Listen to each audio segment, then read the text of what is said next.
حضور اکرم صلی اللہ تعالی وسلم ارشاد فرماتے ہیں جو جوانی میں شادی کر لیتا ہے تو شیطان چیخ اٹھتا ہے، چیخ کر کہتا ہے ہائے افسوس، اس نے مجھ سے اپنا دین بچا لیا۔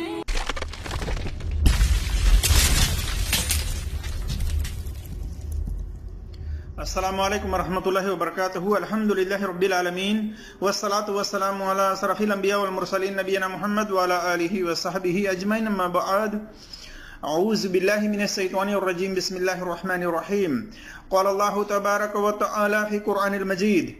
یا ایہا الذین آمنوا ان جاءکم فاسق بنبأ فتبینوا ان تصیبوا قوما بجہالۃ فتصبحوا علی ما فعلتم نادمین۔ وقال نبی صلی اللہ علیہ وسلم: من کذب علی متعمدا فلیتبوأ مقعدہ من النار۔ رب اشرح لی صدری ویسر لی امری واحلل عقدۃ من لسانی یفقہوا قولی، رب زدنی علما۔ میرے عزیز دوستوں اور بھائیوں اور میری اسلامی خواتین و حضرات، میں اللہ تبارک و تعالی کی توفیق سے اس سے پہلے کی ویڈیو کے اندر ایک بریلوی مولوی نے جو حدیث بیان کی ہے،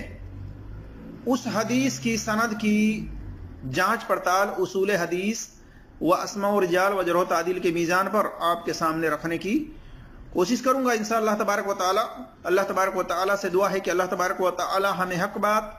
اور سچ بات کہنے کی توفیق عطا فرمائے، اور جو ہم سے لفظی طور پر کہنے میں خطائیں ہوں اللہ تبارک و تعالی اس کو معاف فرمائے، آمین یا رب العالمین۔ میرے عزیز دوستوں اور بھائیوں اور میری اسلامی خواتین و حضرات، اللہ تبارک و تعالی نے ہر ایمان والے کو، عورت ہوں یا مرد ہوں، سب کو تحقیق کرنے کا حکم دیا ہے، جانچ پڑتال کرنے کا حکم دیا ہے، سورہ حجرات آیت نمبر 6 میں۔ اسی طرح سے آپ صلی اللہ علیہ وسلم کی طرف جھوٹی بات جان بوجھ کر کے منسوب کرنا، ایسے لوگوں کے لیے وارننگ آپ صلی اللہ علیہ وسلم نے دی ہے۔ صحیح بخاری میں حدیث نمبر 109 110 وغیرہ میں فرمایا: من کذب علی متعمدا فلیتبوأ مقعدہ من النار، کہ جس نے جان بوجھ کر میری طرف جھوٹی بات منسوب کی جس کو میں نے نہیں بیان کی ہے تو وہ اپنا ٹھکانہ جہنم میں بنا لے۔ تو میرے جس دوستوں اور بھائیوں، یہ سوشل میڈیا کا دور ہے، یہاں پر مولوی تو مولوی، عوام میں بھی اکثر و بیشتر ایسے لوگ موجود ہیں جو بغیر تحقیق کیے، بغیر چھان بین کیے سند کی، حدیث کے نام پر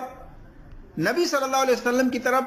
جھوٹی حدیثوں کو لوگوں میں فارورڈ کر رہے ہیں اور اس طرح سے سوشل میڈیا پر ویڈیو بنا کر اپلوڈ کر رہے ہیں،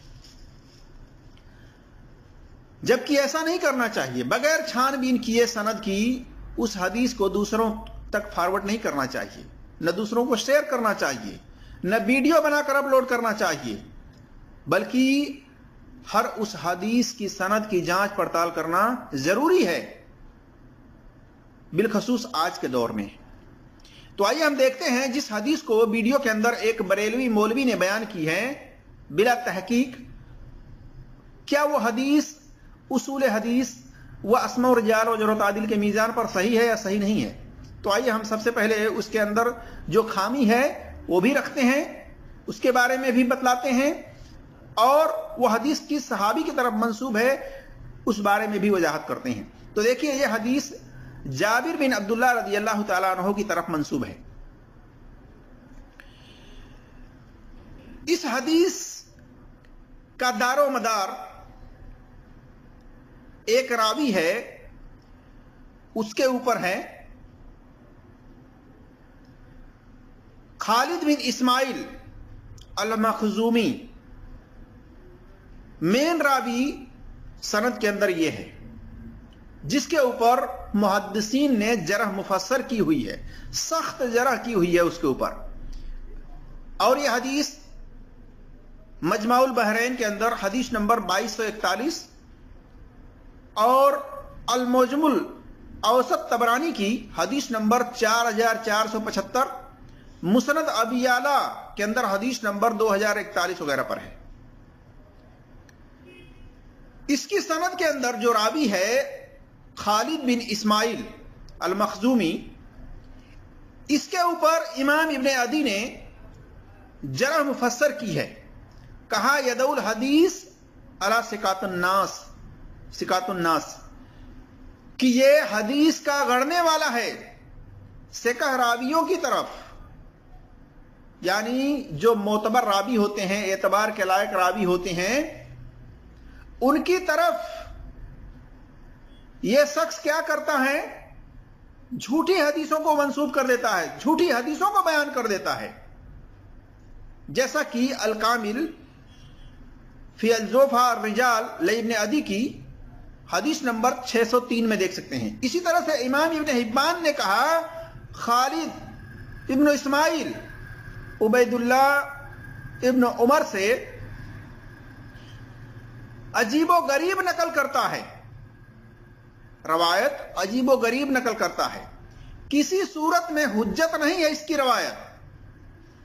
کسی صورت میں اس کی روایت حجت نہیں بن سکتی۔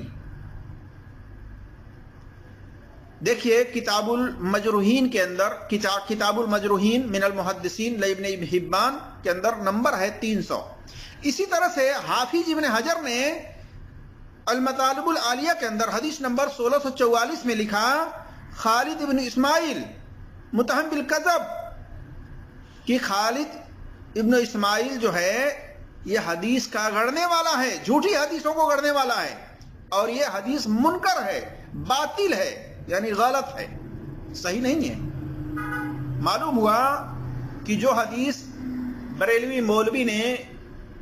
ویڈیو کے اندر بیان کر کے اور سوشل میڈیا پر پوسٹ کی، یہ حدیث باطل ہے، منکر ہے، جھوٹی حدیث ہے۔ ہاں یہ بات ہے کہ آپ صلی اللہ علیہ وسلم سے صحیح حدیث سے ثابت ہے کہ جو لوگ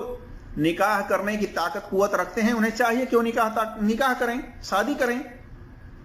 لیکن اگر کسی عذر کے بنا پر، کسی وجہ کے بنا پر، کسی ریزن کے بنا پر آدمی شادی نہیں کر رہا ہے تو کوئی حرج نہیں۔ اور اسی طرح سے ایک اور حدیث بیان کیا جاتا ہے کہ نکاح جو ہے یہ آدھا ایمان ہے، سند کے اعتبار سے وہ بھی ضعیف ہے، کمزور ہے، غیر ثابت ہے، صحیح سند سے یہ بات ثابت نہیں ہے کہ جو نکاح نہیں کرتا ہے اس کا آدھا ایمان ہے، نکاح کرنے سے ہی اس کا ایمان مکمل ہوتا ہے، یہ بات بھی صحیح سند سے ثابت نہیں ہے۔ اور جو یہ حدیث بیان کیا بریلوی مولوی نے کہ شیطان جو ہے جب کوئی نکاح کرتا ہے، شادی کرتا ہے، تو شیطان کہتا ہے بربادی ہو اس کی، بربادی ہو اس کی، اس نے اپنے دین کو مجھ سے محفوظ کر لیا، بچا لیا۔ تو یہ بات جھوٹی ہے، نبی صلی اللہ علیہ وسلم کی طرف منسوب ہے، لیکن یہ بات جھوٹی ہے، سند کے اعتبار سے آپ صلی اللہ علیہ وسلم سے اس طرح کی بات ثابت نہیں ہے۔ اللہ تبارک و تعالیٰ سے دعا ہے کہ اللہ تبارک و تعالیٰ ہم تمام مسلمانوں کو قرآن اور صحیح حدیث پر عمل کرنے کی توفیق عطا فرمائے، اور ہر ایک کی بات کی تحقیق کرنے کی توفیق عطا فرمائے، جانچ پڑتال کرنے کی توفیق عطا فرمائے۔ آمین یا رب العالمین۔ السلام علیکم ورحمۃ اللہ وبرکاتہ۔